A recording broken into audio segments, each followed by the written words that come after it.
mentre, come ben sapete, Dottor Liberti ne ha parlato ampiamente ieri, a Portogruaro c'è veramente un bailam. Ci si trova con il centrodestra ad avere 11 consiglieri e il centrosinistra 9, con il sindaco 10, e quindi a questo punto il sindaco si troverebbe svantaggiato. Entro il 14 luglio, tra l'altro, dovrà riunirsi il primo consiglio comunale della nuova legislatura di Portogruaro. Dicevamo 11 consiglieri, 9 della maggioranza. Ieri ho fatto un attimino un quadro legato ad una possibile situazione e ad un possibile acquisto, visto che si parlava di 12 apostoli, metti il Giuda dentro, piatto con mano sopra, devo vedere che qualcuno viene acquistato. C'era questa voce ricorrente, no? Che continua a ricorrere. Poi c'è stata anche una conferenza stampa ieri del sindaco, il quale ha detto, insomma, che se arriva il commissario la colpa è del centrodestra. Io sinceramente non voglio entrare nel merito, però anche i cittadini devono capire, no, che cos'è il voto disgiunto alla fine, perché tutto questo è causa del voto disgiunto. Cos'è accaduto, cari cittadini di Portogruaro? Qua non è la colpa né del centrodestra né di Bertoncello, la colpa è del voto. È andato il dottor Liberti a Portogruaro a votare, c'era candidato la residenza prima. Prego? Prima ho chiesto la residenza. Prima ha chiesto la residenza, poi è andato a Portogruaro e candidato a sindaco era Di Meo, cioè io.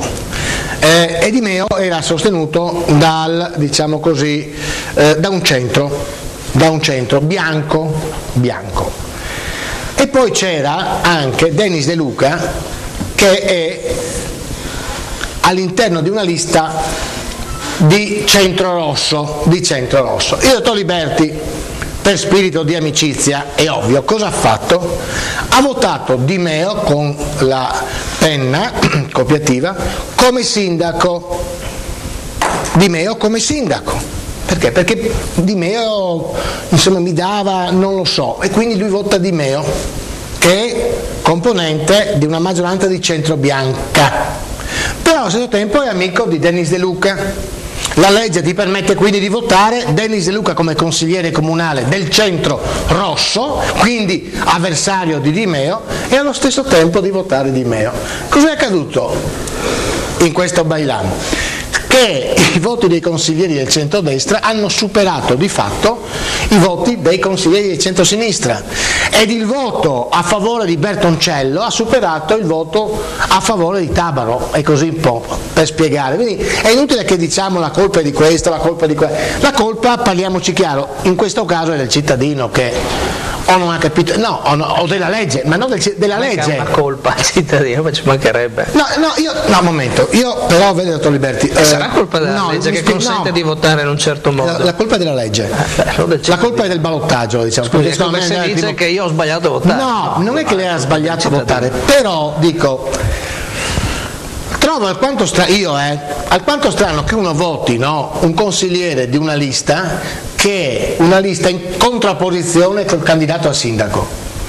Io ormai sono vecchio e quindi non riesco a capire come uno possa votare uno che è nel centro-sinistra e poi vota il sindaco del centrodestra, o viceversa. Secondo il mio punto di vista è la legge ovviamente errata.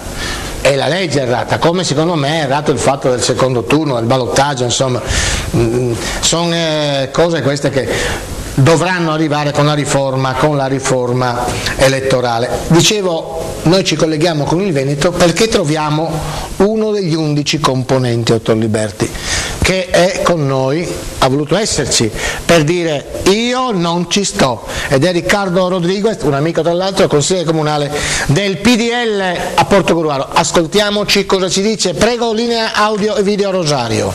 Grazie, prendiamo la linea dal Veneto, parliamo dell'intricata situazione di ingovernabilità di Portogruaro dopo le elezioni. Abbiamo invitato il consigliere comunale eletto del PDL, Riccardo Rodriguez. Innanzitutto immagino la sua soddisfazione per essere rieletto in consiglio dopo un'esperienza precedente.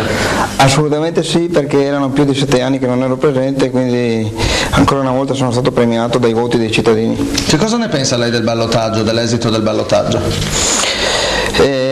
C'è stata sicuramente una grandissima differenza di voti tra il nostro candidato Tabaro e Bertoncello, ma quello che mi sorprende è che Bertoncello durante i 15 giorni che sono intercorsi tra il primo turno e il ballottaggio abbia detto una grande bugia ai cittadini di Portogruaro, ben sapendo prima del ballottaggio che non avrebbe mai avuto i numeri per poter fare il governo. Esatto. Io immagino che lei si riferisse al fatto che Bertoncello forse diceva che ci sarebbero stati 10 consiglieri per lui, 10 consiglieri per Tabaro. Sì, ma probabilmente questo mi stupisce. Il sindaco uscente Bertoncello evidentemente era mal consigliato e addirittura non sapeva leggere i testi di legge che erano assolutamente chiari, perché c'è un dispositivo che parla chiaro ed è addirittura del 2000, quindi era privo di ogni qualsiasi interpretazione di sorta. Secondo lei chi deve fare il primo passo adesso? Io credo che Bertoncello debba prendere atto che i numeri che in politica contano sono contro, e quindi per quel che ci riguarda assumeremo una decisione in concerto con il nostro candidato sindaco Angelo Tabaro, e credo che la strada più giusta sia quella del commissariamento. Ma se Bertoncello volesse chiedervi un sostegno per il bene della città di Portogruaro, lei e il centrodestra come rispondereste? Questo non può farlo, in quanto ieri in una conferenza stampa ha dichiarato che non intende fare papocchi, che non intende fare niente governissimo, niente governo bipartisan, niente giunta bipartisan. Assolutamente no, tutti a casa, per il bene della città, per la trasparenza che i cittadini ci chiedono e perché si tradirebbe il voto che i cittadini di centrodestra hanno dato al primo turno alle nostre liste. Ringraziamo dunque Riccardo Rodriguez, la linea alla redazione centrale, grazie.